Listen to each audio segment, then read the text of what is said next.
গর্ভাবস্থার ১ থেকে ৯ মাস বাচ্চার গঠন ও মায়ের কি খাবার খাওয়া উচিত এ নিয়ে আজকে আমি আলোচনা করব। আসসালামু আলাইকুম। আপনি কি গর্ভবতী? আপনার ঘরে গর্ভবতী কি কেউ আছে? তাহলে এই ভিডিওটা একদম শেষ পর্যন্ত দেখুন। আজ আমি খুব সহজভাবে বলবো গর্ভাবস্থার ১ থেকে ৯ মাসে গর্ভের বাচ্চার কি গঠন হয় আর মা কি খাবেন আর কি খাবেন না। ভিডিওটা ভালো লাগলে লাইক দিন, ফলো করুন, কারণ এই তথ্যগুলো অনেক মায়ের কাজে আসবে।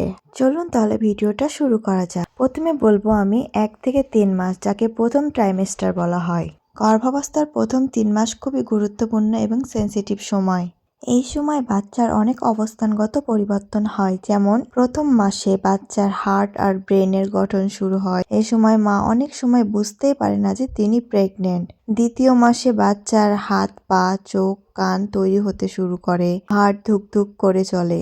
তৃতীয় মাসে বাচ্চার প্রায় সব অঙ্গের মূল গঠন শেষ হয়। এই সময় বাচ্চা নড়াচড়া করে কিন্তু মা টের পায় না। এই সময় কি খাবেন? ভাত বা রুটি, ডাল, দুধ, দই, আপেল, কমলা, পেয়ারা আর প্রচুর পরিমাণ পানি। এই সময় বমি ভাব হলে অল্প অল্প করে খাবেন। এবার আলোচনা করব গর্ভাবস্থার ৪ থেকে ৬ মাস, যেটাকে দ্বিতীয় ট্রাইমেস্টার বলা হয়। এটা প্রেগন্যান্সির সবচেয়ে ভালো সময় বলা হয়। এই সময় বাচ্চার অনেক অবস্থানগত পরিবর্তন হয়, যেমন ৪ মাসে বাচ্চার মুখমণ্ডল স্পষ্ট হয়, হাড় শক্ত হতে শুরু করে। পঞ্চম মাসে মা প্রথমবার বাচ্চার নড়াচড়া টের পান, বাচ্চার চুল, ভ্রু, চোখের পাপড়ি গজায়। ষষ্ঠম মাসে বাচ্চার মস্তিষ্ক আর ফুসফুস দ্রুত বড় হতে থাকে, শব্দ শুনতে পারে। এই সময় কি খাবার খাবে? মাছ, ছোট মাছ হলে বেশি ভালো। ডিম, দুধ, ছানা, শাকসবজি, কলা, আম আর বাদাম অল্প পরিমাণে খাবে। গর্ভাবস্থা ৭ থেকে ৯ মাস, যেটাকে তৃতীয় ট্রাইমেস্টার ধরা হয়। এই সময় বাচ্চা জন্মের জন্য প্রস্তুত হতে থাকে।